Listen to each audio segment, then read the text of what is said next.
பவிஸ் kitchen. இன்னைக்கு நம்ம பவிஸ் கிச்சனில் சாம்பார் சாதமும் உருளைக்கிழங்கு வெண்டைக்காய் வச்சு ஒரு பொரியலும் பார்ப்போம். அதுக்கு குக்கரில் ஒரு 4 ஸ்பூன் வரைக்கும் நல்லெண்ணெய் இல்லை எந்த எண்ணெய்னாலும் யூஸ் பண்ணிக்கலாம்.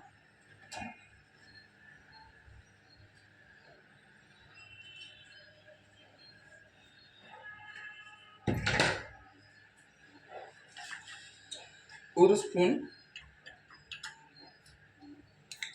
கடுகு உளுந்தம்பருப்பு,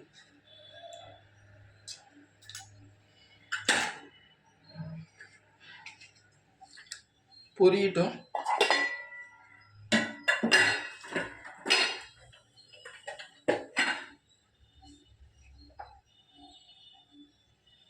நம்ம பொரிஞ்சோடனே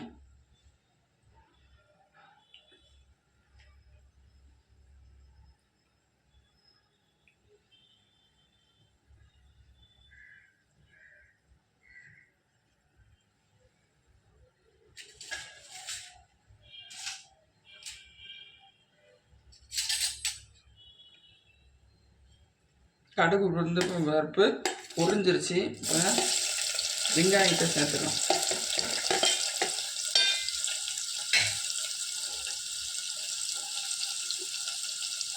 நான் பல்லாரி வெங்காயம் வெட்டி போட்டிருக்கேன். நீங்கள் வேணும்னா சின்ன வெங்காயம் கூட சேர்த்துக்கலாம். உரிச்சு போடணும், ஆனால் வெட்டக்கூடாது சின்ன வெங்காயத்தை.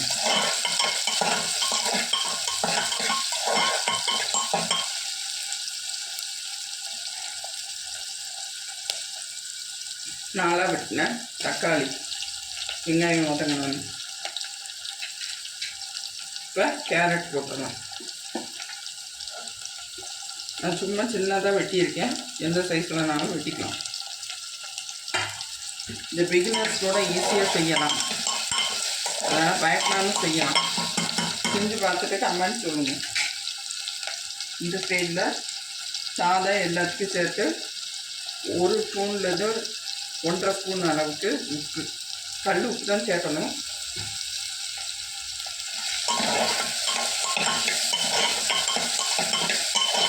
நான் வதக்கிட்டு நறுக்கி வச்சுக்கணும். எல்லா காய்கறி உருளைக்கிழங்கு முருங்கை பீன்ஸ் எல்லாத்தையும் சேர்த்தணும்.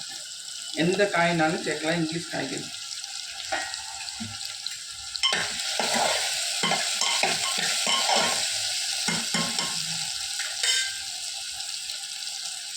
இப்போ சாம்பார் தூள் சேர்க்கலாம்.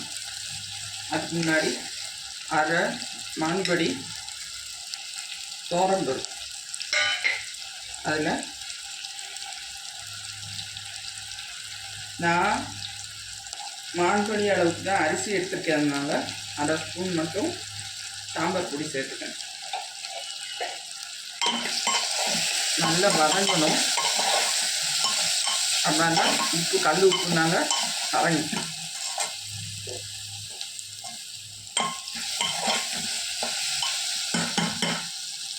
எண்ணெய் பார்த்தலங்கிறவங்க எண்ணெய் சேர்த்துக்கலாம். எனக்கு பற்றிருச்சு, காய் தான் தண்ணி விட ஆரம்பிச்சிருச்சு. அதனால் ஒரு 1/4 ஸ்பூன் மஞ்சள். இப்போ நல்லா வதக்கி விட்டுட்டு தண்ணி சேர்த்துக்கலாம்.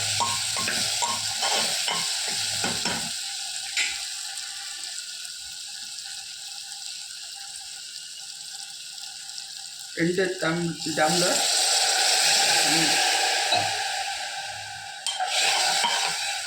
நல்லா கலந்து வைக்கணும். கொதி வந்தோடனே அரிசி சேர்த்துக்கலாம்.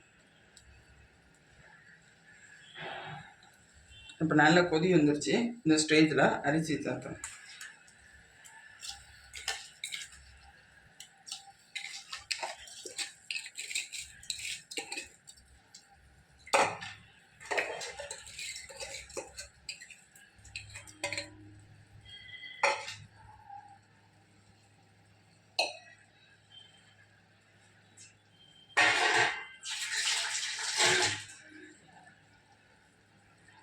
இப்போ நல்லா கொதிச்சிருச்சு. இந்த ஸ்டேஜில் மூடிடலாம். மூடி அடுத்த அடுப்பு மாற்றிடலாம்.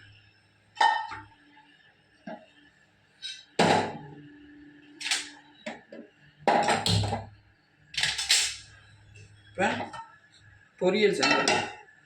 அதுக்கு ஒரு பேன் வச்சுட்டு ஒரு 6லேருந்து 7 ஸ்பூன் நல்லெண்ணெய் ஊற்றிடணும்.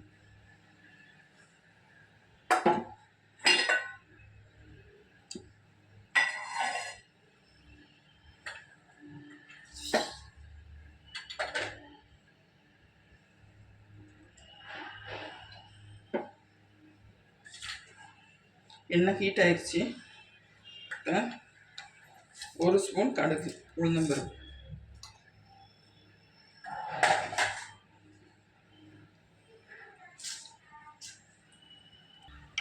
கடுகு உளுந்தம்பருப்பு நல்லா பொரிஞ்சிருச்சு.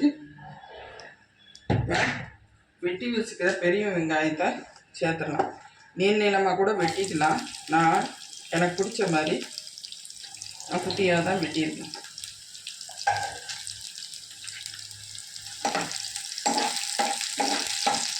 நல்ல வெங்காயம் நல்ல நிறம் மாதிரி வரணும். நிறம் மாறிடுச்சு. இந்த ஸ்டேஜில் உருளைக்கிழங்கு வேக லேட் ஆகுனால ஃபஸ்ட்டு உருளைக்கிழங்கு சேர்த்துக்கணும். இப்போ கேஸ் வந்துருச்சு. சிம்மில் போட்டு ஒரு விசில் வச்சு எடுக்கணும்.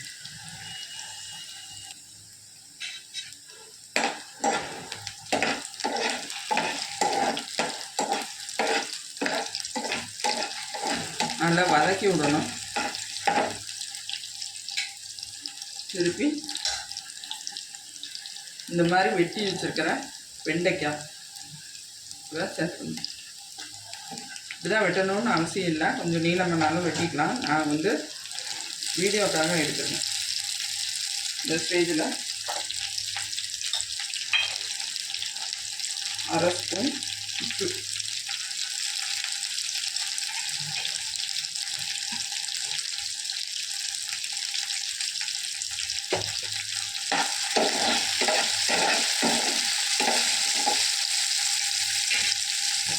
இது ஆப்ஷனல் தான். தனி மிளகாய் பொடி காரத்துக்கு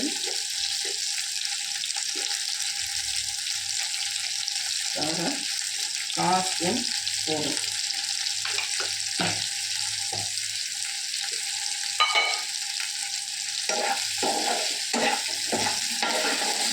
நல்லா வதங்கணும். ஏன்னா உருளைக்கிழங்க பச்சையாக போட்டுட்டோம். சிம்மில் போட்டே வதக்குங்க. அப்படின்னா கருகாது. இந்த ஸ்டேஜில் நம்ம மொறுமறுப்பு கொடுத்துக்கிட்டாங்க ரஸ்க்கு தூள் 1 ஸ்பூன்,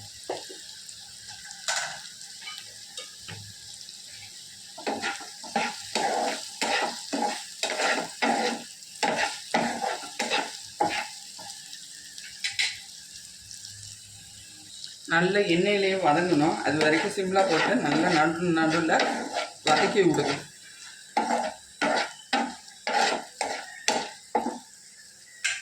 அடுப்பில் இருக்கட்டும். இப்போ நல்லா சுற்றி பாருங்க. இன்னும் வந்து வேகலை. கூட கொஞ்சம் நேரம் இருக்கட்டும். நம்மளுக்கே தெரியும் வெண்டைக்காய் சீக்கிரம் வதங்கிடும். ஆனால் வந்து நம்ம உருளைக்கிழங்குன்ட்டு ஒன்று இருக்குது. அது வந்து சீக்கிரம் வேகாது. அதனால்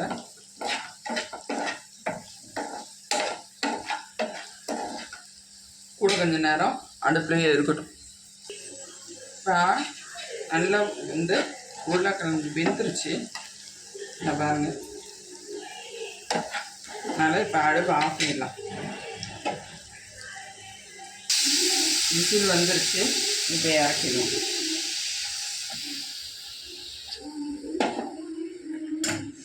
நல்ல வாசனையாக இருக்குது. செஞ்சு பார்த்துட்டு கமெண்ட் கொடுக்க மறந்துடாதீங்க.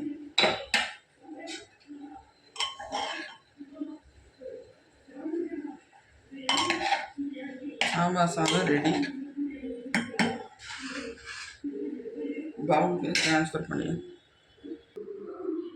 சாம்பார் சாதமும் வெண்டைக்காய் உருளைக்கிழங்கு ஃப்ரையும் ரெடி. இன்னொரு வீடியோவில் சந்திக்கலாம். பாய்.